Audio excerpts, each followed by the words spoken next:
Hello everyone, welcome to R K study info YouTube channel. ಈ ವಿಡಿಯೋದಲ್ಲಿ KPSC ಕಡೆಯಿಂದ ಇತ್ತೀಚೆಗೆ ನೋಟಿಫಿಕೇಶನ್ ಆಗಿತ್ತು. ಹಾಗೆ ನೀವೆಲ್ಲ ಸೀರಿಯಸ್ ಆಗಿ ಓದ್ತಾ ಇರುವಂತಹ ಇಡೀ ಒಂದು ತಾಲೂಕಿನ ಹಿಂದುಳಿದ ವರ್ಗಗಳ ಕಲ್ಯಾಣಾಧಿಕಾರಿಗಳು, ಆಲ್ಮೋಸ್ಟ್ ಒಂದು KS ಈಕ್ವಲ್ ಲೆವೆಲ್ ಪೋಸ್ಟ್ ಅಂತ ನಾವು ಇದನ್ನ ಹೇಳಿದ್ವಿ.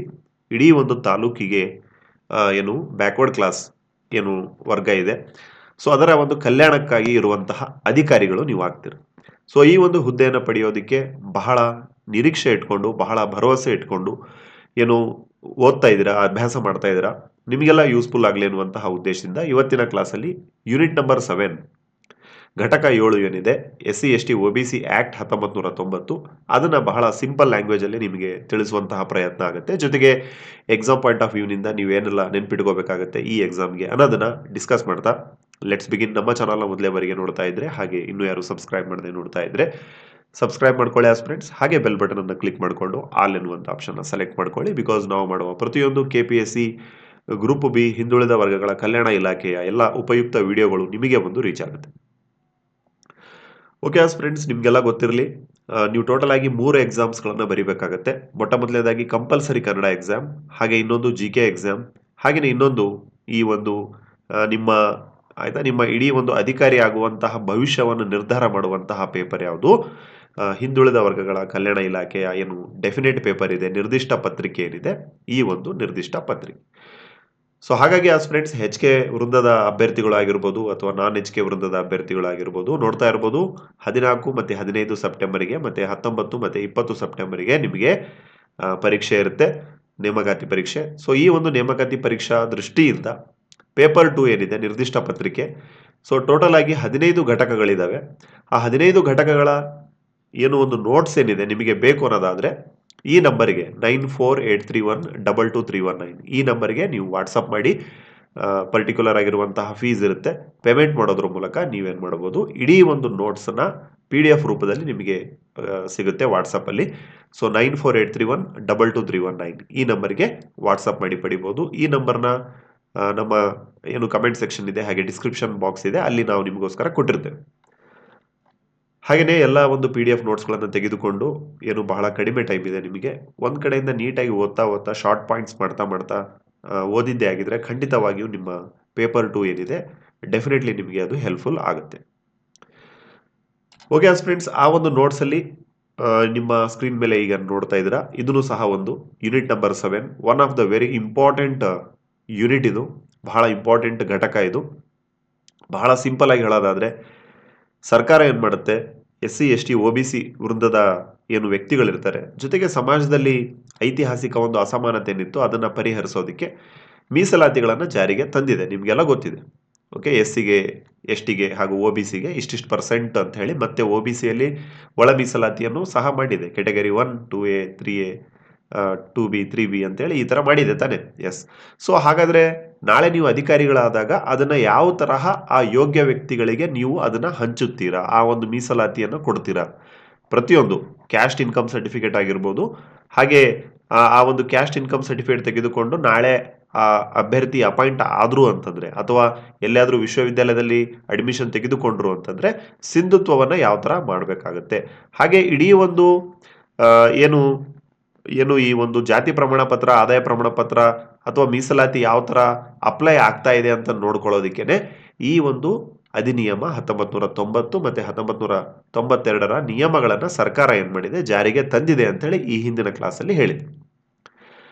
ಹಾಗೆ ಈ ಒಂದು ಲೆಸನ್ ನಲ್ಲಿ ನಿಮಗೆ ನೋಡಿ, ಘಟಕ 7 ಅಥವಾ ಯೂನಿಟ್ ನಂಬರ್ 7 ಏನಿದೆ, ಇದು ಬಹಳ ಟಫೆಸ್ಟ್ ಚಾಪ್ಟರ್ ಅಮಾಂಗ್ 15 ಘಟಕಗಳೇನಿದಾವೆ ಅದರಲ್ಲಿ ಇದು ಬಹಳ ಸ್ವಲ್ಪ ಟ್ರಿಕ್ಕಿ ಆಗಿರುವಂತ, ಬಹಳ ನೀವು ಎಕ್ಸಾಮ್ ಪಾಯಿಂಟ್ ಆಫ್ ವ್ಯೂ ನಿಂದ ಇದನ್ನ ಬಹಳ ನೀಟಾಗಿ ನೀವು ಅರ್ಥ ಮಾಡ್ಕೋಬೇಕು. ಸೊ ಈ ಒಂದು ಲೆಸನ್ ಆಯ್ತಾ, ಯಾರ್ಯಾರು ತೆಗೆದುಕೊಳ್ತಾರಲ್ವಾ ಘಟಕ 7, ಸೊ ಇದರ ಜೊತೆಗೆ ನಿಮಗೆ ಈಸಿ ಆಗಲಿ ಅನ್ನುವಂಥ ಉದ್ದೇಶದಿಂದ ಆಲ್ಮೋಸ್ಟ್ ಒಂದು 31 MCQಗಳನ್ನ ಕೊಟ್ಟಿದ್ದೇವೆ. ಆಯ್ತಾ, ನೋಡಿ ಇಲ್ಲಿ ಹೇಳಿದ್ದೇವೆ, ಅಭ್ಯರ್ಥಿಗಳು ಮನದಟ್ಟಾಗಲು ಈ ಕಾಯ್ದೆ ಆಗಿರ್ಬೋದು, ಅಧಿನಿಯಮಗಳು ಡೈರೆಕ್ಟ್ ಆಗಿ ಓದಿದ್ರೆ ಅರ್ಥ ಆಗೋದಿಲ್ಲ. ಯಾವಾಗ ನೀವು ಒಂದ್ಸಲ ಓದ್ಕೊಂಡು MCQಗಳನ್ನ ಬಿಡಿಸ್ತೀರಾ, ಎಸ್ಪೆಷಲಿ ಘಟಕ 7ಕ್ಕೆ ಸಂಬಂಧಪಟ್ಟಂಗೆ, ನಿಮಗೇನಾಗುತ್ತೆ, ಒಂದು ಕ್ಲಿಯಾರಿಟಿ ಸಿಗುತ್ತೆ ದಟ್ ಓಕೆ, ಈ ಲೆಸನ್ ಅಲ್ಲಿ ಇದೆಲ್ಲ ಇದೆ, ನಾವು ಓದ್ಕೋಬೇಕು ಅಂತ ಹೇಳಿ. ಓಕೆ ಫ್ರೆಂಡ್ಸ್, ಸೊ ಈ ಒಂದು ಅಧಿನಿಯಮವನ್ನ, ಈ ಒಂದು ಆಕ್ಟ್ ನ ಏನಂತ ಕರೀತಾರೆ, 1990ರ SC ST OBC ಅಧಿನಿಯಮ 1990 ಅಂತ ಹೇಳಿ ಕರೀತಾರೆ. ಹಾಗೆ ಈ ಒಂದು ಅಧಿನಿಯಮದಲ್ಲಿ ಎಕ್ಸಾಮ್ ಪಾಯಿಂಟ್ ಆಫ್ ವ್ಯೂನಿಂದ ಏನೆಲ್ಲ ನೆನ್ಪಿಟ್ಕೋಬೇಕು ಸರ್? ಒಟ್ಟು ಪ್ರಕರಣಗಳ ಸಂಖ್ಯೆ ಎಷ್ಟು ಅಂತ ಹೇಳಿ ಡೈರೆಕ್ಟ್ ಪ್ರಶ್ನೆ ಕೇಳಬಹುದು. ಟೋಟಲಿ ಪ್ರಕರಣಗಳು ಅಂದ್ರೆ ಏನು? ಸೆಕ್ಷನ್ಸ್ ಅಂತ ಹೇಳಿ ಅರ್ಥ. ಓಕೆ, ಯಾವ ಸೆಕ್ಷನ್ ಏನೆಲ್ಲ ಹೇಳುತ್ತೆ ಅನ್ನೋದನ್ನ ನೀವು ಏನ್ ಮಾಡಬೇಕು, ಕಂಠಪಟ ಮಾಡ್ಕೊಂಡು ಹೋಗ್ಬೇಕಾಗತ್ತೆ, ಅಥವಾ ನಿಮ್ಮ ತಲೆಯಲ್ಲಿ ಅದು ಇರ್ಬೇಕಾಗತ್ತೆ. ಸೊ ನಮ್ಮ ಹಿಂದಿನ ಕ್ಲಾಸಲ್ಲಿ ನಾವು ಎಲ್ಲಿಯವರೆಗೆ ಅಧ್ಯಯನ ಮಾಡಿದ್ವಿ, ಈ ಒಂದು 4A ಏನ್ ಮಾಡ್ತಾರೆ, ಆ ಒಬ್ಬ ಯಾರು ಈ ಒಂದು ಜಾತಿ ಮತ್ತು ಆದಾಯವನ್ನು ಕ್ಲೈಮ್ ಮಾಡ್ತಾರೋ ಅವರು ಏನ್ ಮಾಡ್ತಾರೆ, ನಿರ್ದಿಷ್ಟ ನಮೂನೆಯಲ್ಲಿ ತಹಶೀಲ್ದಾರರಿಗೆ ಏನ್ ಮಾಡ್ತಾರೆ, ಅವರು ತಮ್ಮ ಒಂದು ಅರ್ಜಿಯನ್ನ ಹಾಕ್ತಾರೆ. ಹಾಗೆ 4A ತಹಶೀಲ್ದಾರರು ಏನ್ ಮಾಡ್ತಾರೆ, OBC ಆಗಿರ್ಬೋದು ಅಥವಾ SC ಆಗಿರ್ಬೋದು, ಆ ವ್ಯಕ್ತಿ ಯಾವ ಪರ್ಟಿಕ್ಯುಲರ್ ವ್ಯಕ್ತಿ ಸಲ್ಲಿಸಿದಾನೆ, ಸೊ ಅದನ್ನ ಏನ್ ಮಾಡ್ತಾರೆ, ಅವರು ಬಹಳ ನೀಟಾಗಿ ಪರಿಶೀಲನೆ ಮಾಡಿ ಪತ್ರವನ್ನ ಅಂದ್ರೆ ಪ್ರಮಾಣ ಪತ್ರವನ್ನ, ಜಾತಿ ಮತ್ತು ಆದಾಯ ಪ್ರಮಾಣ ಪತ್ರವನ್ನ ನೀಡಬಹುದು ಅಥವಾ ತಿರಸ್ಕರಿಸಬಹುದು ಅಂತ ಹೇಳಿ 4ನೇ ಸೆಕ್ಷನ್ ಈ 3ನೇ ಒಂದು ಸಬ್ ಕ್ಲಾಸ್ ಏನಿದೆ, ಉಪವಿಭಾಗ ಅಂತ ನಾವೇನ್ ಹೇಳ್ತೇವೆ, ಉಪ ಪ್ರಕರಣ ಅಂತ ಕನ್ನಡದಲ್ಲಿ ಹೇಳ್ತಾರೆ. ಸೊ ಅದರಲ್ಲಿ ಹೇಳಲಾಗಿದೆ. ಸೊ ಗೊತ್ತಾಗಿದೆ, 4A 1, 2, 3 ನೀಟಾಗಿ ಗೊತ್ತಾಯ್ತು ನಿಮಗೆ, ನಿನ್ನೆ ಕ್ಲಾಸಲ್ಲಿ ಹೇಳಿದ್ವಿ. ಹಾಗೇನೆ 4B ಪ್ರಕರಣ ಏನ್ ಹೇಳುತ್ತೆ ಹಾಗಾದ್ರೆ, ಅದಕ್ಕಿಂತ ಮುಂಚೆ ಒಬ್ಬ ಅಭ್ಯರ್ಥಿ ಆ ಕೆಟಗರಿಯ ಅಭ್ಯರ್ಥಿ ಅಂತ ಹೇಳಿ ಪ್ರೂವ್ ಮಾಡ್ಕೊಳ್ಳುವಂತಹ ಒಂದು ಜವಾಬ್ದಾರಿ ಯಾರ್ದಾಗಿರುತ್ತೆ, ಆ ಅರ್ಜಿದಾರನ ಹೊಣೆಯೇ ಆಗಿರುತ್ತೆ. ಹಾಗಂದ್ರೆ ಏನು ಆಯ್ತಾ? ಓಕೆ, ಇಲ್ಲಿ ತಹಶೀಲ್ದಾರ್ ಏನ್ ಮಾಡ್ತಾರೆ, ನಿಮಗೆ ಏನ್ ಕೊಡ್ತಾರೆ, ಕ್ಯಾಸ್ಟ್ ಮತ್ತೆ ಇನ್ಕಮ್ನ ಕೊಡ್ತಾರೆ. ಬಟ್ ಯಾವ ಬೇಸ್ ಮೇಲೆ ಕೊಡ್ತಾರೆ? ನೀವು ಅರ್ಜಿದಾರರು ಏನಿದಿರಲ್ವಾ, ಅರ್ಜಿದಾರರು ಏನೆಲ್ಲ ಡಾಕ್ಯುಮೆಂಟ್ಗಳನ್ನು ಕೊಡ್ತಿರಲ್ವಾ, ಅದನ್ನ ನೋಡ್ಕೊಂಡು ಪರಿಶೀಲನೆ ಮಾಡಿ ಕೊಡುವಂತ ಜವಾಬ್ದಾರಿ ತಹಶೀಲ್ದಾರದವ್ರದ್ದಾಗಿರುತ್ತೆ. ಅವ್ರದ್ದು ಏನಿದ್ರು ಜಸ್ಟ್ ಕೊಡೋದು, ಹಾಗೇನೆ ತಿರಸ್ಕಾರ ಮಾಡೋದು, ಎರಡರಲ್ಲಿ ಒಂದ್ ಮಾಡ್ತಾರೆ. ಬಟ್ ನೀವು ಆ ಕೆಟಗರಿಯವರು ಅಂತ ಹೇಳಿ ಪ್ರೂವ್ ಮಾಡ್ಕೊಳ್ಳುವಂತಹ ಹೊಣೆಗಾರಿಕೆ ಯಾರ್ದಾಗಿರುತ್ತೆ, ನಿಮ್ಮದು ಆಗಿರುತ್ತೆ. ಎಕ್ಸಾಮ್ ಅಲ್ಲಿ ಕೇಳ್ತಾರ ಸರ್? 100% ಕೇಳ್ತಾರೆ. ಓಕೆ, ಪ್ರಕರಣ 4A 5ರಲ್ಲಿ ಹೇಳಿದ ಹಾಗೆ ಅಭ್ಯರ್ಥಿಯು ಆ ಒಂದು ಕಮ್ಯುನಿಟಿಗೆ ಸೇರಿದ್ದಾರೆ ಎಂಬುದನ್ನ ರುಜುವಾತು ಮಾಡೋದಕ್ಕೆ ಅಥವಾ ಈ ಒಂದು ಖಚಿತಪಡಿಸುವುದು ಯಾರ ಒಂದು ಹೊಣೆಗಾರಿಕೆ ಆಗಿರುತ್ತದೆ. ಸೊ 4 ಆಪ್ಷನ್ ಕೊಟ್ಟಿರ್ತಾರೆ. ಸೊ ಅಲ್ಲಿ ಆಪ್ಷನ್ ಏನಾಗಬೇಕಾಗತ್ತೆ, ಈ ಒಂದು ಅಭ್ಯರ್ಥಿಯೇ ಏನು ಮಾಡಿರ್ತಾರೆ, ಹೊಣೆಯನ್ನು ಹೊಂದಿರ್ತಾನೆ. ಹಾಗೆ 4B ಪ್ರಕರಣದಲ್ಲಿ ಏನಾಯ್ತು ಸರ್ ನೋಡಿ, 4B ಪ್ರಕರಣದಲ್ಲಿ ಯಾವಾಗ 4A ಪ್ರಕರಣದಲ್ಲಿ ಒಂದ್ ವೇಳೆ ಅವರಿಗೆ ಸಿಗೋದಿಲ್ಲ ಆ ವ್ಯಕ್ತಿಗೆ, ಆಯ್ತಾ, ಫಾರ್ ಎಕ್ಸಾಂಪಲ್ ನೀವೇ ಅಂತ ಅನ್ಕೊಳ್ಳಿ, ನಿಮಗೆ ಆ ಒಂದು ಸರ್ಟಿಫಿಕೇಟ್ ಸಿಗೋದಿಲ್ಲ.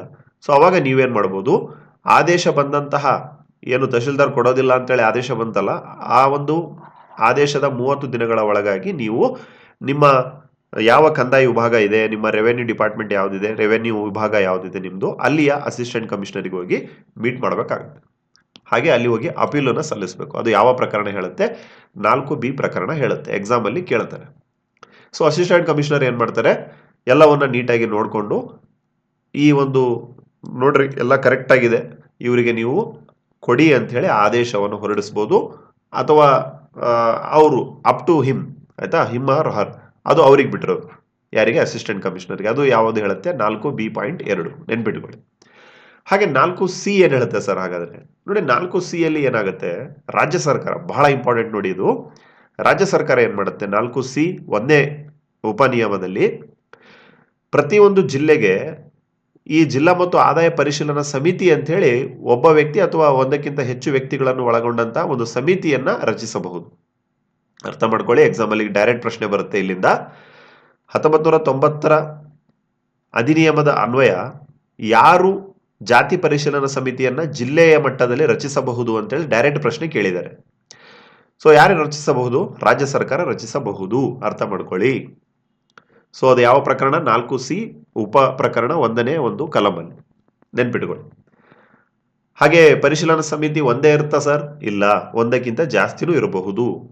ಆಯ್ತಾ, ಫಾರ್ ಎಕ್ಸಾಂಪಲ್ ಒಂದೇ ಒಂದು ಟೀಮ್ ಮಾಡಿದೆ ಅಂತಂದ್ರೆ ಅದಕ್ಕೆ ಬರ್ಡನ್ ಜಾಸ್ತಿ ಆಯಿತು ಅಂತಂದ್ರೆ ಏನಾಗುತ್ತೆ, ಆಯ್ತಾ, ಅರ್ಧ ಕೆಲಸ ನಿಂತೋಗುತ್ತೆ ಅಥವಾ ಲೇಟ್ ಆಗುತ್ತೆ. ಸೊ ಹಾಗಾಗಿ ಸರ್ಕಾರ ಏನ್ ಮಾಡುತ್ತೆ, ಒಂದಕ್ಕಿಂತ ಜಾಸ್ತಿನೂ ಏನ್ ಮಾಡಬಹುದು, ಪರಿಶೀಲನಾ ತಂಡಗಳನ್ನು ರಚಿಸಬಹುದು. ಸೊ ಗೊತ್ತಾಯ್ತಾ ನಿಮಗೆ 4C ಏನಂತ ಹೇಳಿ. ಹಾಗೆ ಬಹಳ ಇಂಪಾರ್ಟೆಂಟ್ ಆಗಿ 4C ಆ 2ನೇ ಉಪ ಪ್ರಕರಣ ಏನ್ ಹೇಳುತ್ತೆ ನೋಡಿ, 4A ಮತ್ತೆ 4B ಪ್ರಕರಣದ ಅಡಿಯಲ್ಲಿ ಜಾತಿ ಪ್ರಮಾಣ ಪತ್ರವನ್ನ ಪಡ್ಕೊಂಡು ಎಲ್ಲಾದ್ರೂ ನೇಮಕಾತಿಯನ್ನು ಹೊಂದಿದ್ರೆ ನೇಮಕಾತಿ ಪ್ರಾಧಿಕಾರಿ ಜೊತೆಗೆ ಎಲ್ಲಾದರೂ ಅಡ್ಮಿಷನ್ ತೆಗೆದುಕೊಂಡ್ರೆ ಶಿಕ್ಷಣ ಸಂಸ್ಥೆಗಳು ಅಥವಾ ವಿಶ್ವವಿದ್ಯಾಲಯಗಳು ಈ ಅವರ ಸಿಂಧುತ್ವಕ್ಕಾಗಿ ಸಿಂಧುತ್ವ ಪ್ರಮಾಣ ಪತ್ರಕ್ಕಾಗಿ ಒಂದು ನಮೂನೆಯಲ್ಲಿ ಪರಿಶೀಲನಾ ಸಮಿತಿಗೆ ಅರ್ಜಿಯನ್ನು ಕೊಡಬೇಕಾಗತ್ತೆ ಅವರು. ಯಾರು? ಐದರ್ ಇಟ್ ಇಸ್ ಎ ನೇಮಕಾತಿ ಪ್ರಾಧಿಕಾರ ಆರ್ ಇನ್ನೊಂದು ಯಾವುದು ವಿಶ್ವವಿದ್ಯಾಲಯ. ಇವೇನ್ ಮಾಡಬೇಕಾಗತ್ತೆ? 4C ಎರಡನೇ ಒಂದು ಪ್ರಕರಣದಲ್ಲಿ ನಿರ್ದಿಷ್ಟಪಡಿಸಿದ ನಮೂನೆಯಲ್ಲಿ ಸಿಂಧುತ್ವ ಮೀನ್ಸ್ ಅವರು ಅದೇ ಕೆಟಗರಿಯವರು ಹೌದಾ ಏನಿಲ್ವಾ ಅಂತ ಹೇಳಿ ಖಚಿತಪಡಿಸ್ಕೊಳ್ಳೋದಕ್ಕೆ ಇಂಗ್ಲಿಷಲ್ಲಿ ಇದನ್ನ ವ್ಯಾಲಿಡಿಟಿ ಅಂತ ಹೇಳಿ ಕರೀತಾರೆ, ವ್ಯಾಲಿಡಿಟಿ ಸರ್ಟಿಫಿಕೇಟ್. ಆಯ್ತಾ? ನಿಮ್ಮಲ್ಲಿ ಎಲ್ಲರೂ ಆಲ್ಮೋಸ್ಟ್ ಕೆಲವೊಬ್ರು ಏನ್ ಮಾಡ್ತಾ ಇರ್ತಾರೆ, ಗ್ರೂಪ್ ಸಿ ಅಲ್ಲಿ ವರ್ಕ್ ಮಾಡ್ತಾ ಇರ್ತಾರೆ, ಪೊಲೀಸ್ ಡಿಪಾರ್ಟ್ಮೆಂಟ್ ಅಲ್ಲಿ ಶಿಕ್ಷಕರಾಗಿ ಅಥವಾ ಬೇರೆ ಬೇರೆ ಡಿಪಾರ್ಟ್ಮೆಂಟ್ ಅಲ್ಲಿ ವರ್ಕ್ ಮಾಡ್ತಾ ಇರ್ತಾರೆ. ನೀವು ಸಿಂಧುತ್ವವನ್ನು ಮಾಡಿಸಿರ್ತೀರ ತಾನೆ? ಎಸ್, ಸೇಮ್ ಆ ಒಂದು ನಿಯಮ ಇದು ಹೇಳುತ್ತೆ. ಹಾಗೆ 4C3 ಏನ್ ಹೇಳುತ್ತೆ ಸರ್?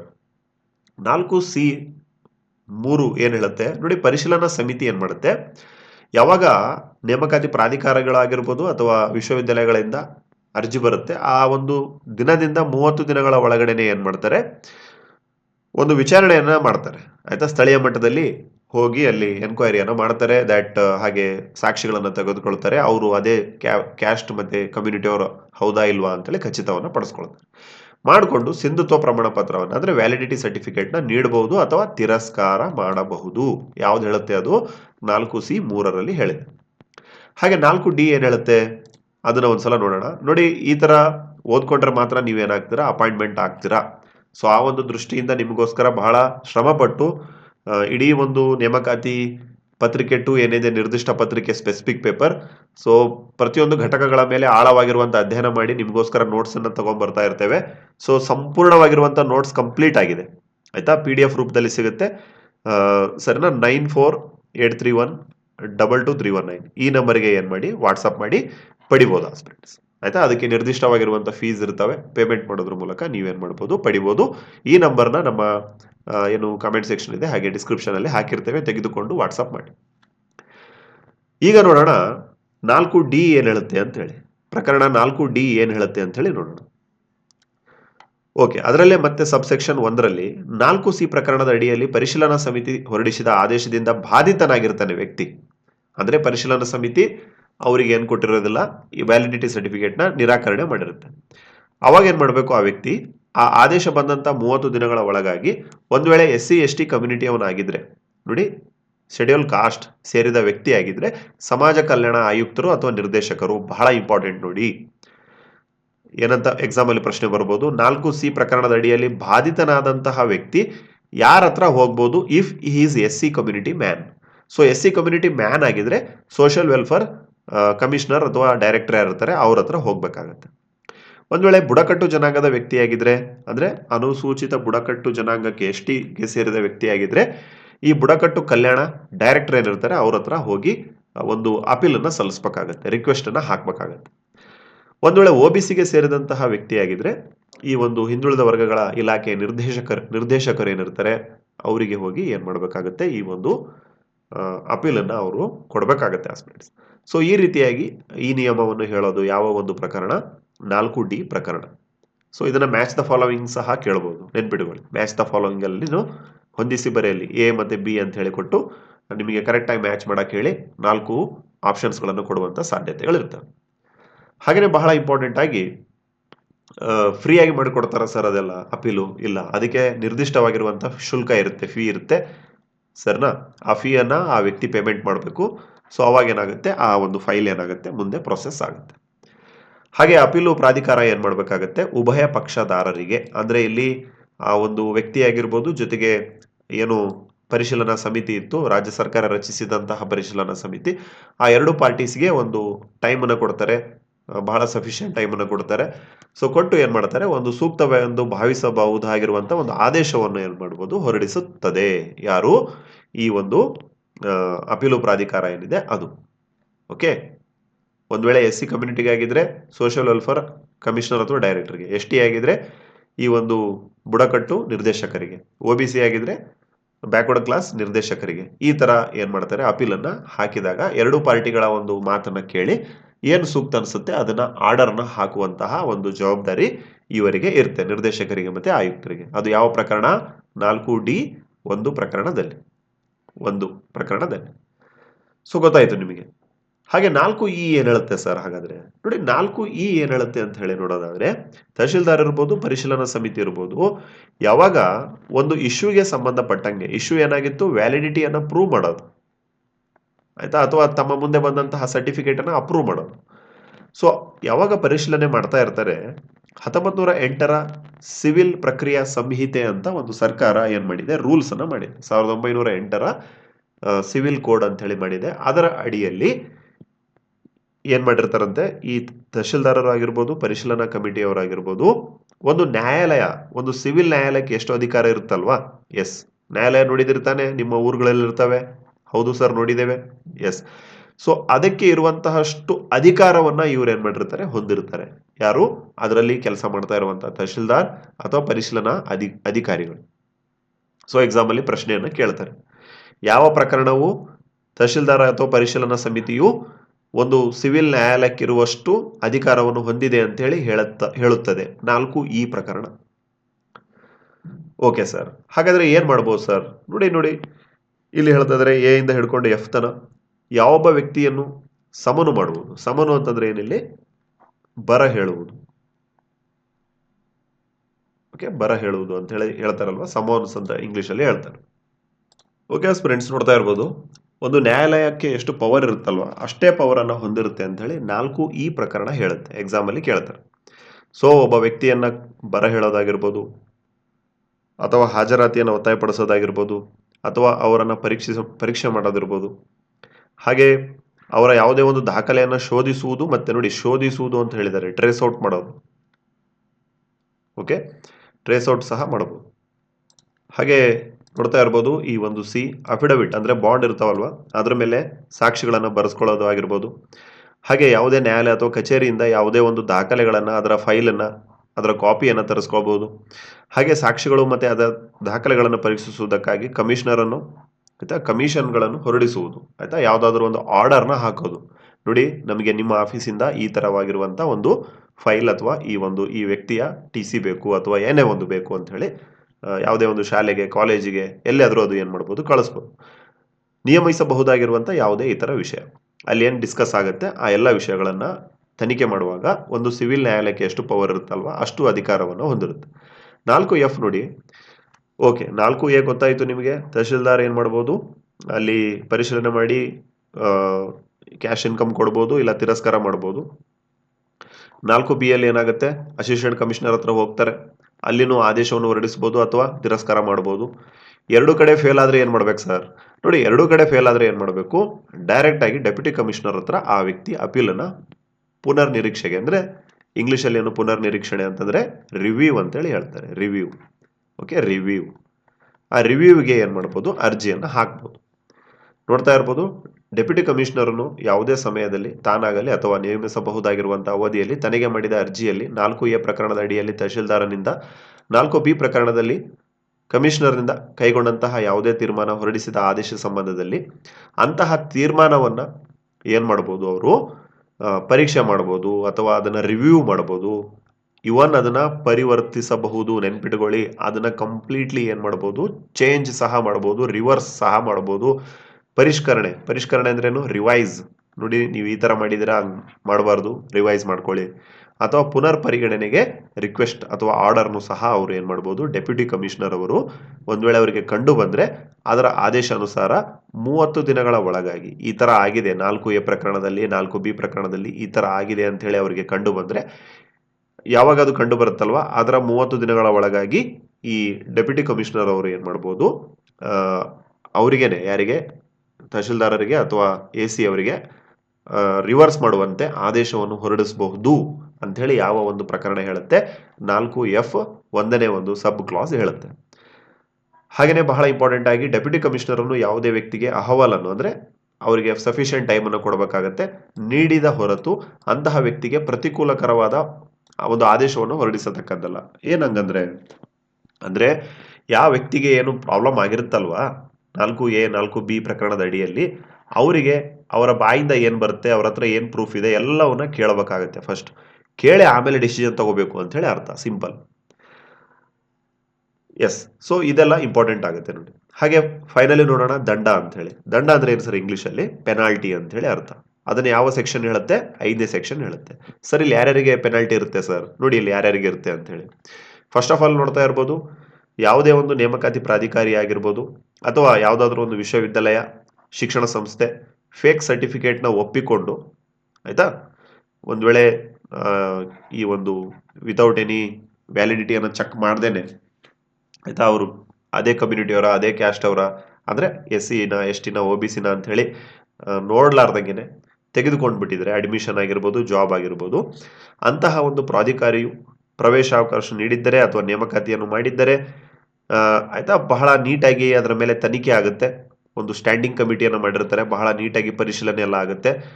ಪರಿಶೀಲನೆ ಆದಮೇಲೆನೂ ಒಂದು ವೇಳೆ ಏನಾದರೂ ಪ್ರಾಬ್ಲಮ್ ಆಗಿದೆ, ಫೇಕ್ ಸರ್ಟಿಫಿಕೇಟ್ ತೆಗೆದುಕೊಂಡು ಜಾಬ್ ಕೊಟ್ಟಿದ್ದಾರೆ ಅಥವಾ ವಿಶ್ವವಿದ್ಯಾಲಯದಲ್ಲಿ ಒಂದು ಅಡ್ಮಿಷನ್ ಅಥವಾ PhD ಏನೋ ಒಂದು ಕೊಟ್ಟಿದ್ದಾರೆ ಅಂತಂದ್ರೆ, ಅವರಿಗೆ, ಯಾರು ಕೊಟ್ಟಿರ್ತಾರಲ್ವಾ, ಜಾಬ್ ಆಗಿರ್ಬೋದು, ನೇಮಕಾತಿ ಪ್ರಾಧಿಕಾರ ಅಥವಾ ವಿಶ್ವವಿದ್ಯಾಲಯ ವ್ಯಾಸಂಗಕ್ಕೆ ಅವಕಾಶವನ್ನ ಒಂದು ವೇಳೆ ಕೊಟ್ಟಿದ್ರೆ, ಉಲ್ಲಂಘಿಸಿ ಅಂತ ಕೊಟ್ಟಿದ್ದಾರೆ ನೋಡಿ ಇಲ್ಲಿ, ಆಯ್ತಾ, ನಿಯಮಗಳನ್ನ ಉಲ್ಲಂಘಿಸಿ ಕೊಟ್ಟಿದ್ರೆ. ಯಾವ ನಿಯಮ ಸರ್? 1990ರ ಆಕ್ಟ್ ಏನಿದೆ, ಈಗ ನೀವೇನು ಓದ್ತಾ ಇದ್ರಲ್ವಾ, ಎಸ್, ಅದನ್ನ ಉಲ್ಲಂಘಿಸಿ ಕೊಟ್ಟಿದ್ರೆ 1,000 ರೂಪಾಯಿವರೆಗೆ ಅವರಿಗೆ ಪೆನಾಲ್ಟಿಯನ್ನು ಹಾಕ್ಬೋದು. ಇಷ್ಟೇನಾ ಸರ್?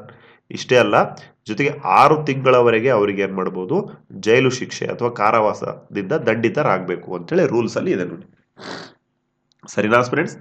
1,000 ರೂಪಾಯಿ ಅವರಿಗೆ ಪೆನಾಲ್ಟಿ ಹಾಕ್ಬೋದು, ಜೊತೆಗೆ 6 ತಿಂಗಳವರೆಗೆ ಎಕ್ಸ್ಟೆನ್ಷನ್ ಮಾಡಬಹುದಾಗಿರುವಂತಹ ಒಂದು ಜೈಲು ಶಿಕ್ಷೆಯನ್ನು ಸಹ ಕೊಡಬಹುದು.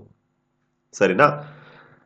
ಬಹಳ ಇಂಟ್ರೆಸ್ಟಿಂಗ್ ನೋಡಿ, ಎಕ್ಸಾಮ್ ಅಲ್ಲಿ ಡೈರೆಕ್ಟ್ ಪ್ರಶ್ನೆ ಬಂದೇ ಬರುತ್ತೆ 100% ಬರುತ್ತೆ. ಯಾವುದು ಸರ್ ಹಾಗಾದ್ರೆ? ಇಲ್ಲಿ ಎಕ್ಸಾಮ್ ಅಲ್ಲಿ ಯಾವ ತರ ಪ್ರಶ್ನೆ ಬರುತ್ತೆ? 1990ರ ಅಧಿನಿಯಮ ಏನಿದೆ, ಆಕ್ಟ್ ಏನಿದೆ, ಅದರ 5ನೇ ಒಂದು ಪ್ರಕರಣದ ಅಡಿಯಲ್ಲಿ ದಂಡದಿಂದ ಯಾರನ್ನು ಹೊರಗಡೆ ಇಡಲಾಗಿದೆ ಅಂತ ಹೇಳಿ ಪ್ರಶ್ನೆ ಬರುತ್ತೆ. ಯಾರನ್ನ? ಗೌರವಾನ್ವಿತ ರಾಜ್ಯಪಾಲರನ್ನ. ಗವರ್ನರ್ ಆಗಿರ್ಬೋದು, ಎಸ್, ರಾಜ್ಯಪಾಲರು ಅಂತ ನಾವೇನ್ ಹೇಳ್ತೇವೆ, ಅವರು ಒಂದ್ ವೇಳೆ ಯಾವ್ದಾದ್ರು ನೇಮಕಾತಿಯನ್ನ ಮಾಡ್ತಾರೆ. ಯಾವ್ದಕ್ ನೇಮಕಾತಿ ಮಾಡ್ತಾರೆ ಹೇಳಿ ನೋಡೋಣ? ವಿಶ್ವವಿದ್ಯಾಲಯಗಳಿಗೆ ಮಾಡ್ತಾರೆ ತಾನೆ? ಎಸ್. ಸೊ ವಿಶ್ವವಿದ್ಯಾಲಯಗಳಿಗೆ ಏನು ಹೆಡ್ ನ ಅಪಾಯಿಂಟ್ ಮಾಡುವಂತಹ ಕೆಲಸವನ್ನ ಮಾಡಬಹುದು, ಅಥವಾ ಬೇರೆ ಯಾವುದೇ ಒಂದು ನೇಮಕಾತಿಯನ್ನ ಅವರು ಡೈರೆಕ್ಟ್ ಆಗಿ ಮಾಡಿದ್ರೆ, ಸೊ ಅವರಿಗೆ ಅಥವಾ ಯಾವುದೇ ಸೇವೆ ಅಥವಾ ಹುದ್ದೆಗೆ ನೇಮಕ ಮಾಡಿಕೊಳ್ಳುವಂತಹ ಸಂದರ್ಭದಲ್ಲಿ ಈ ನಿಯಮಾವಳಿಗಳು ಅನ್ವಯಿಸುವುದಿಲ್ಲ. ಯಾರಿಗೆ? ರಾಜ್ಯಪಾಲರಿಗೆ. ಅವರಿಗೆ ಉಲ್ಟಾ ಮತ್ತೆ ಅವ್ರ ಮೇಲೆ ಕೇಸ್ ಹಾಕುವ ಹಾಗಿಲ್ಲ, ಅವರ ಮೇಲೆ ಪೆನಾಲ್ಟಿಗಳೆಲ್ಲ ಬೀಳಲ್ಲ. ಯಾವ ನಿಯಮದ ಅಡಿಯಲ್ಲಿ? ಈ SC/ST OBC ಆಕ್ಟ್ 1990ರ ಅಧಿನಿಯಮದಲ್ಲಿ. ಸರ್ ಎಕ್ಸಾಮ್ ಅಲ್ಲಿ ಕೇಳ್ತಾರ, 100% ಕೇಳ್ತಾರೆ. ಯಾವ ತರ ಬರುತ್ತೆ ಅಂತಾನು ಹೇಳಿದ್ವಿ. 5ನೇದು ಗೊತ್ತಾಯ್ತು, ದಂಡದ ಬಗ್ಗೆ ಹೇಳುತ್ತೆ ಅಂತ ಹೇಳಿ. 5A ಏನ್ ಹೇಳುತ್ತೆ ಸರ್ ಹಾಗಾದ್ರೆ?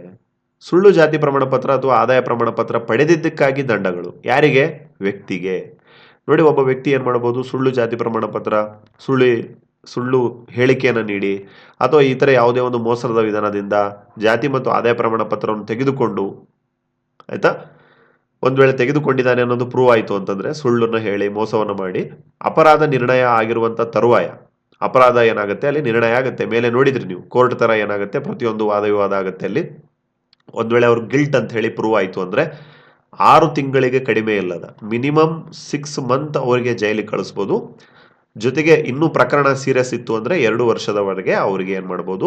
ಕಠಿಣ ಒಂದು ಜೈಲು ವಾಸವನ್ನ ಅವರಿಗೆ ಕೊಡಬಹುದು. ಇಷ್ಟೇ ಅಲ್ಲದೆ 1,000 ರೂಪಾಯಿ ಅವರಿಗೆ ಮಿನಿಮಮ್ ಪೆನಾಲ್ಟಿ ಹಾಕ್ತಾರೆ. ಅದ್ರ ಜೊತೆಗೆ ಒಂದ್ ವೇಳೆ ಪ್ರಕರಣ ಸೀರಿಯಸ್ ಇತ್ತು ಅಂತಂದ್ರೆ 5,000 ರೂಪಾಯಿವರೆಗೆ ಅವರಿಗೆ ಜುಲ್ಮಾನೆಯಿಂದ ದಂಡಿತರಾಗಬೇಕು ಅಂತೇಳಿ ಅಧಿನಿಯಮದಲ್ಲಿ ಹೇಳಿದ್ದಾರೆ. ಎಕ್ಸಾಮ್ ಅಲ್ಲಿ ಕೇಳ್ತಾರ, 100% ಕೇಳ್ತಾರೆ. ಸರಿನಾ? 5A ಪ್ರಕರಣದ ಅಡಿಯಲ್ಲಿ ಸುಳ್ಳು ಜಾತಿ ಪ್ರಮಾಣ ಪತ್ರಕ್ಕಾಗಿ ಎಷ್ಟು ಏನ್ ಮಾಡಬಹುದು? ದಂಡ ಅಥವಾ ಈ ಒಂದು ಕಾರಾವಾಸವನ್ನ ನೀಡಬಹುದು ಅಂತ ಇದೆ. ಸೊ ಮಿನಿಮಮ್ 6 ತಿಂಗಳ ಕೊಡ್ತಾರೆ, ಮ್ಯಾಕ್ಸಿಮಮ್ ಏನ್ ಕೊಡ್ತಾರೆ? 2 ವರ್ಷದವರೆಗೆ ಅದು ಹೋಗುತ್ತೆ. ಹಾಗೆ 1,000 ರೂಪಾಯಿಂದ 5,000 ರೂಪಾಯಿವರೆಗೆ ಅವರಿಗೆ ಜುಲ್ಮಾನೆ ಅಂದ್ರೆ ಏನಿಲ್ಲಿ ದಂಡ ಹಾಕ್ತಾರೆ. ಬಟ್ ನ್ಯಾಯಾಲಯ ಏನ್ ಮಾಡುತ್ತೆ? ಸಾಕಷ್ಟು ಅವರಿಗೆ ಸಫಿಷಿಯಂಟ್ ಟೈಮ್ ಅನ್ನ ಕೊಟ್ಟಿರುತ್ತೆ ತಮ್ಮನ್ನ ತಾವು ಪ್ರೂವ್ ಮಾಡ್ಕೊಳ್ಳೋದಕ್ಕೆ. ಎಸ್. ಹಾಗೆ 5B ಏನ್ ಹೇಳುತ್ತೆ ಸರ್? ನೋಡಿ, 5B ಏನ್ ಹೇಳುತ್ತೆ ಇಲ್ಲಿ? ಸುಳ್ಳು ಜಾತಿ ಆದಾಯ ಪ್ರಮಾಣ ಪತ್ರ ನೀಡಿದ್ದಕ್ಕಾಗಿ ದಂಡ. ಹಾಗಾದ್ರೆ ಯಾರು ಕೊಡ್ತಾರೆ ಅದನ್ನ? ತಹಶೀಲ್ದಾರ್ ಕೊಡ್ತಾರೆ. ಆಯ್ತಾ? ನೀವು ಎಕ್ಸಾಮ್ ಬರೀತಿರ KS, ತಹಶೀಲ್ದಾರ್ ಆಗ್ತಿರ್ತಾನೆ. ಎಸ್, 100%. ತಹಶೀಲ್ದಾರರು ನೀವು ಆಗಿದ್ರೆ ಒಂದ್ ವೇಳೆ SC/ST ಅಥವಾ OBC ಸರ್ಟಿಫಿಕೇಟ್ ಕೊಡುವಾಗ ಬಹಳ ಜಾಗರೂಕತೆಯಿಂದ ನೀಡಬೇಕಾಗತ್ತೆ ಆ ವ್ಯಕ್ತಿಗೆ. ಎಸ್. ಒಂದು ವೇಳೆ ಉದ್ದೇಶಪೂರ್ವಕವಾಗಿ ನೀವು ಕೊಟ್ಟಿದ್ದೇ ಆಗಿದ್ರೆ, ನೋಡಿ ಇಲ್ಲಿ ಎಂತಹ ಪದವನ್ನು ಉಪಯೋಗಿಸ್ತಾ ಇದರಲ್ಲಿ, ತಹಶೀಲ್ದಾರನು ಉದ್ದೇಶಪೂರ್ವಕವಾಗಿ ಸುಳ್ಳು ಜಾತಿ ಪ್ರಮಾಣ ಪತ್ರ ಮತ್ತು ಆದಾಯ ಪ್ರಮಾಣ ಪತ್ರ ನೀಡಿದ್ರೆ, ಯಾರ ಹತ್ರದಾದ್ರೂ ದುಡ್ಡು ಇಸ್ಕೊಂಡು ಡೂ ವಾಟ್ ಎವರ್, ಆಯ್ತಾ, ಏನಾದರೂ ಮಾಡಿನೋ ಒಂದ್ ವೇಳೆ ಅಲ್ಲಿ ಅಪರಾಧ ಆಗಿದ್ರೆ ಅವರಿಗೂ ಸಹ 6 ತಿಂಗಳಿಗೆ ಕಡಿಮೆ ಇಲ್ಲದ ಆದರೆ 2 ವರ್ಷದವರೆಗೆ ವಿಸ್ತರಿಸಬಹುದಾಗಿರುವಂತ ಒಂದು ಕಠಿಣ ಜೈಲು ಶಿಕ್ಷೆ ಇರುತ್ತೆ ಅವರಿಗೆ. ಸೊ ಹಾಗಾಗಿ ಅಲ್ಲಿ ತಹಶೀಲ್ದಾರನು ಬಹಳ ಹುಷಾರಾಗಿ ಅಲ್ಲಿ ಆ ಒಂದು ಸರ್ಟಿಫಿಕೇಟ್ನ ನೀಡಬೇಕಾಗುತ್ತೆ. ಆಯ್ತಾ. 6 ಮಂತ್ ಮಿನಿಮಮ್ ಅವರಿಗಿರುತ್ತೆ. ಬಟ್ ಸೀರಿಯಸ್ ಆಗಿತ್ತು ಅಂದರೆ, ತುಂಬಾ ಜನರಿಗೆ ಕೊಟ್ಟು ತುಂಬಾ ಹೆಸರು ಹಾಳಾಗಿದೆ ಅಂತಂದ್ರೆ ಅಲ್ಲಿ 2 ವರ್ಷದವರೆಗೆ ಏನಾಗುತ್ತೆ, ಅವರಿಗೆ ಒಂದು ಕಠಿಣ ಕಾರಾವಾಸ ಆಗುತ್ತೆ. ಜೊತೆಗೆ 1,000 ರೂಪಾಯಿಯಿಂದ ಹಿಡ್ಕೊಂಡು 5,000 ರೂಪಾಯಿವರೆಗೆ ಅವರಿಗೆ ಒಂದು ದಂಡವನ್ನು ಹಾಕುವಂತಹ ಒಂದು ಈ ಒಂದು ನಿಯಮವನ್ನು ಮಾಡಿದ್ದಾರೆ ನೋಡಿ ಇಲ್ಲಿ 5B ಅಲ್ಲಿ. ಪರಂತು ನ್ಯಾಯಾಲಯ ಸಾಕಷ್ಟು ಟೈಮ್ ಅನ್ನು ಕೊಟ್ಟಿರುತ್ತೆ, ಸಾಕಷ್ಟು ಕಾರಣಗಳನ್ನ ದಾಖಲೆಗಳನ್ನು ಪ್ರಸ್ತುತಪಡಿಸೋದಕ್ಕೆ, ಆಯ್ತಾ, ಶಿಕ್ಷೆ ಕೊಡೋಕ್ಕಿಂತ ಮುಂಚೆ ಟೈಮ್ ಅನ್ನು ಕೊಟ್ಟಿರ್ತಾರೆ. 6ನೇದು ನೋಡಿ, ಅಪರಾಧಗಳ ಸಂಜ್ಞಾನ. ಎಸ್ ಸರ್ನಾ, ಈ ನಿಯಮದ ಅಡಿಯಲ್ಲಿ ಒಂದು ಅಪರಾಧಕ್ಕಾಗಿ ಯಾವುದೇ ಅಭಿಯೋಜನೆಯನ್ನು ರಾಜ್ಯ ಸರ್ಕಾರದಿಂದಲ್ಲದೆ ಯಾವುದೇ ರಾಜ್ಯ ಸರ್ಕಾರದ ಮಂಜೂರಾತಿ ಇಲ್ಲದೆ ಹೊರಡಿಸತಕ್ಕದ್ದಲ್ಲ. ಇಲ್ಲಿ ಏನೇನು ನಡೀತಾ ಇದೆ, ಈ ಕಾಯ್ದೆ ಅಡಿಯಲ್ಲಿ ಏನೇನು ನಡೀತಾ ಇದೆ ಅದು ಪ್ರತಿಯೊಂದು ರಾಜ್ಯ ಸರ್ಕಾರಕ್ಕೆ ಅಪ್ಡೇಟ್ ಹೋಗ್ಬೇಕಾಗತ್ತೆ. ಸರ್ ಇದನ್ನ ನೋಡ್ಕೊಳ್ಳೋದಕ್ಕೆ ಒಂದು ಸ್ಟ್ಯಾಂಡಿಂಗ್ ಕಮಿಟಿ ಇರುತ್ತಾ ಸರ್? ಹೌದು, ಮುಂದೆ ಬರುತ್ತೆ. 6ನೇದು ನೋಡಿ, ದುಷ್ಪ್ರೇಕರಿಗೆ ದಂಡ. ಈ ನಿಯಮದ ಅಡಿಯಲ್ಲಿ ದಂಡನೀಯವಾದ ಯಾವುದೇ ಅಪರಾಧಕ್ಕೆ ದುಷ್ಪ್ರೇರಿಸುವಂತಹ ಯಾವೊಬ್ಬ ವ್ಯಕ್ತಿ ಈ ಅಧಿನಿಯಮದ ಅಂತ ಅಪರಾಧಕ್ಕಾಗಿ, ಎಸ್ ಆಯ್ತಾ, ಈ ಏನು ರೂಲ್ಸ್ ಮಾಡಿದ್ದಾರೆ ಇದಕ್ಕೆ ಅಗೇನ್ಸ್ಟ್ ಆಗಿ ಯಾರ್ಯಾರು ನಡ್ಕೊಂಡ್ರು ಅವರಿಗೂ ಸಹ ದಂಡ ಅಂತ ಹೇಳೋದಾದ್ರೆ. ಹಾಗೆಯೇ 6B ನೋಡಿ, ಬಹಳ ಇಂಪಾರ್ಟೆಂಟ್ ಇದು. ಸಿವಿಲ್ ನ್ಯಾಯಾಲಯಗಳ ಅಧಿಕಾರ ವ್ಯಾಪ್ತಿಗೆ ಪ್ರತಿಷೇಧ. ಪ್ರತಿಷೇಧ ಅಂತಂದ್ರೆ ಏನ್ ಸರ್? ಇಲ್ಲಿ ಓವರ್ ರೈಡ್ ಅಂತ ಹೇಳಿ ಹೇಳ್ತಾರೆ. ಅಂದ್ರೆ ಈ ನಿಯಮದ ಅಡಿಯಲ್ಲಿ 1990ರ ಅಡಿಯಲ್ಲಿ ನಿಯಮ ಏನ್ ಮಾಡಿದಾರೆ, ಆಕ್ಟ್, ಓಕೆ, ಅಧಿನಿಯಮ, ಇದರ ಅಂಡರ್ನಲ್ಲಿ ಏನು ಡಿಸಿಷನ್ ಆಗುತ್ತೆ ಅದನ್ನ ಮತ್ತೆ ಹೋಗಿ ಕೋರ್ಟಲ್ಲಿ ಅಲ್ಲಿ ಚಾಲೆಂಜ್ ಮಾಡುವ ಹಾಗಿಲ್ಲ ಅನ್ನೋದನ್ನ 6B ಹೇಳುತ್ತೆ ಸಿಂಪಲ್ ಆಗಿ. ಹಾಗೆಯೇ 6C ನೋಡಿ, ಒಂದ್ ವೇಳೆ ಫೇಕ್ ಸರ್ಟಿಫಿಕೇಟ್ ತೆಗೆದುಕೊಂಡು ಡಿಗ್ರಿಯನ್ನ ಪಡ್ಕೊಂಡಿದ್ರೆ ಏನ್ ಮಾಡ್ಬೇಕು ಸರ್? ನೋಡಿ, ತತ್ಕಾಲದಲ್ಲಿ ಜಾರಿಗೆ ಆಗಿರುವ ಯಾವುದೇ ಕಾನೂನಿನ ಏನೇ ಒಳಗೊಂಡಿದ್ದರೂ ಯಾವೊಬ್ಬ ವ್ಯಕ್ತಿ ಸುಳ್ಳು ಮತ್ತು ಆದಾಯ ಜಾತಿ ಪ್ರಮಾಣ ಪತ್ರವನ್ನು ತೆಗೆದುಕೊಂಡಿದ್ರೆ, ಯಾವುದೇ ಶಿಕ್ಷಣ ಸಂಸ್ಥೆಯಲ್ಲಿ ಪ್ರವೇಶವನ್ನು ಪಡೆದ ತರುವಾಯ ಅರ್ಜಿ ಸಲ್ಲಿಸಿದ ಯಾವುದೇ ಪದವಿ, ಡಿಪ್ಲೊಮೊ ಅಥವಾ ಯಾವುದೇ ಒಂದು ಸರ್ಟಿಫಿಕೇಟ್ ಇರ್ಬೋದು, ಸೊ ಆತನು ಪಡೆದ ಜಾತಿ ಪ್ರಮಾಣ ಪತ್ರ ಸಂದರ್ಭಾನುಸಾರ ಆದಾಯ ಮತ್ತು ಜಾತಿ ಪತ್ರದ ರದ್ದತಿಯ ತರುವಾಯ ಅದನ್ನ ಆಸ್ ಇಟ್ ಈಸ್ ಹಿಂದಕ್ಕೆ ಪಡೆದುಕೊಳ್ಳಬೇಕು ಸರ್ಕಾರ. ಆಯ್ತಾ. ಫೇಕ್ ಸರ್ಟಿಫಿಕೇಟ್ ಕೊಟ್ಟು ಏನ್ ಮಾಡಿರ್ತಾರೆ, ಯಾವ್ದಾದ್ರು ಒಂದು MBBS ಅಥವಾ ಏನೋ ಒಂದು ಡಿಗ್ರಿಯನ್ನ ಮಾಡ್ಕೊಂಡಿರ್ತಾರೆ ಅನ್ಕೊಳ್ಳಿ, ಅಥವಾ ಯಾವುದೋ ಒಂದು ಡಿಪ್ಲೊಮಾ ಕೋರ್ಸ್ ಅನ್ನ ಓದಿರ್ತಾರೆ ಅನ್ಕೊಳ್ಳಿ. ಸೊ ಅದನ್ನ ಆ ಸರ್ಟಿಫಿಕೇಟ್ ಸಮೇತ ಅದನ್ನ ವಾಪಸ್ ತೆಗೆದುಕೊಂಡು ಅದನ್ನ ಡಿಸ್ಕ್ವಾಲಿಫೈ ಅಂತ ಹೇಳಿ ಘೋಷಣೆ ಮಾಡಬೇಕು. ಯಾವ ಪ್ರಕರಣ ಹೇಳುತ್ತೆ? 6C. 6D ನೋಡಿ ಏನ್ ಹೇಳುತ್ತೆ, ಓವರ್ ರೈಡ್ ಬಗ್ಗೆ ಹೇಳುತ್ತೆ ಒನ್ಸ್ ಅಗೇನ್. ಸರಿನಾ? ಅಂದ್ರೆ ಪ್ರಸ್ತುತ ತತ್ಕಾಲದಲ್ಲಿ ಜಾರಿಯಲ್ಲಿರುವ ಯಾವುದೇ ಕಾನೂನಿನ ಅಸಂಗತವಾಗಿರುವುದು ಏನೇ ಇದ್ದರೂ ಪರಿಣಾಮಕಾರಿಯಾಗಿರತಕ್ಕದ್ದು. ಅಂದ್ರೆ ಮುಂದೆ ಯಾವುದೇ ಒಂದು ಅಪ್ಡೇಟ್ ಇದ್ರೂ ಸಹ ಈ ಎಲ್ಲ ನಿಯಮಗಳು ಜಾರಿಗೆ ಆಗ್ತಾ ಇರ್ತವೆ. ಹಾಗೆಯೇ ಒನ್ಸ್ ಅಗೇನ್ ನೋಡಿ, 6E ಯಾವುದೇ ನ್ಯಾಯಾಲಯಗಳಲ್ಲಿ ಇದನ್ನ ಮತ್ತೆ ಚಾಲೆಂಜ್ ಮಾಡುವ ಹಾಗಿಲ್ಲ ಅಂತ ಹೇಳಿ ಹೇಳಿದ್ದಾರೆ ಒನ್ಸ್ ಅಗೇನ್. ಹಾಗೆ ನೆಕ್ಸ್ಟ್ ಕ್ಲಾಸಲ್ಲಿ ನೋಡೋಣ, ಆಯ್ತಾ. ಪ್ರಕರಣ 7 ದಾಖಲೆಗಳ ನಿರ್ವಹಣೆ ಮತ್ತು ವಾರ್ಷಿಕ ವರದಿ, ಆನ್ಯುವಲ್ ರಿಪೋರ್ಟ್ ಅಂತ ಬರುತ್ತೆ, ಅದನ್ನ ನಿಮಗೆ ಹೇಳುತ್ತೇವೆ. ಜೊತೆಗೆ ಸ್ಟ್ಯಾಂಡಿಂಗ್ ಕಮಿಟಿ ಬಗ್ಗೆ ಹೇಳುತ್ತೇವೆ. ಜೊತೆಗೆ ಸ್ಥಾಯಿ ಸಮಿತಿಯ ಕಾರ್ಯಗಳೇನು, ವಾರ್ಷಿಕ ವರದಿಯನ್ನ ಸರ್ಕಾರ ಯಾವ ತರ ಜನರ ಮುಂದಿಡುತ್ತೆ, ಹಾಗೆ ಬೇರೆ ಬೇರೆ ಈ ಒಂದು ಫಾರ್ಮೆಟ್ಗಳು ಯಾವ್ಯಾವ ಇದಾವೆ ಅದನ್ನ ನೋಡಿ, ಅದ್ರ ಜೊತೆಗೆ ಸಾಧ್ಯ ಆದ್ರೆ 1992ರ ಒಂದು ನಿಯಮಾವಳಿಗಳನ್ನ ನೆಕ್ಸ್ಟ್ ಕ್ಲಾಸಲ್ಲಿ ನೋಡೋಣ. ಹಾಗೆ ಒನ್ಸ್ ಅಗೇನ್ ಯಾರಿಗೆಲ್ಲ ನೋಟ್ಸ್ಗಳು ಬೇಕು ನೋಡಿ, ಇದೇ ತರ ಬಹಳ ಸಿಂಪಲ್ ಆಗಿ ನಿಮಗೋಸ್ಕರ ಕೊಟ್ಟಿದ್ದೇವೆ. ಎಲ್ಲ ನೋಟ್ಸ್ಗಳನ್ನ ನೀವು PDF ಗಳ ಮೂಲಕ ತರಿಸ್ಕೊಂಡು ಖಂಡಿತವಾಗಿಯೂ ಓದಿದ್ದೇ ಆಗಿದ್ರೆ, ಆಯ್ತಾ, ಆಲ್ಮೋಸ್ಟ್ ನಿಮಗೆ 100% ಹೆಲ್ಪ್ ಆಗುತ್ತೆ. ಸರಿನಾ ಫ್ರೆಂಡ್ಸ್? ಸೊ ಮಾಡಬೇಕಾಗಿರೋದೇನು, 9483122319 ಈ ನಂಬರ್ಗೆ ವಾಟ್ಸಪ್ ಮಾಡಿ. ಅದಕ್ಕೆ ನಿರ್ದಿಷ್ಟವಾಗಿರುವಂಥ ಫೀಸ್ಗಳಿರ್ತವೆ, ಪೇಮೆಂಟ್ ಮಾಡೋದ್ರ ಮೂಲಕ ನೀವು ಪಡಿಬೋದು ಅಂತ ಹೇಳ್ತಾ, thank you for listening. God bless you all.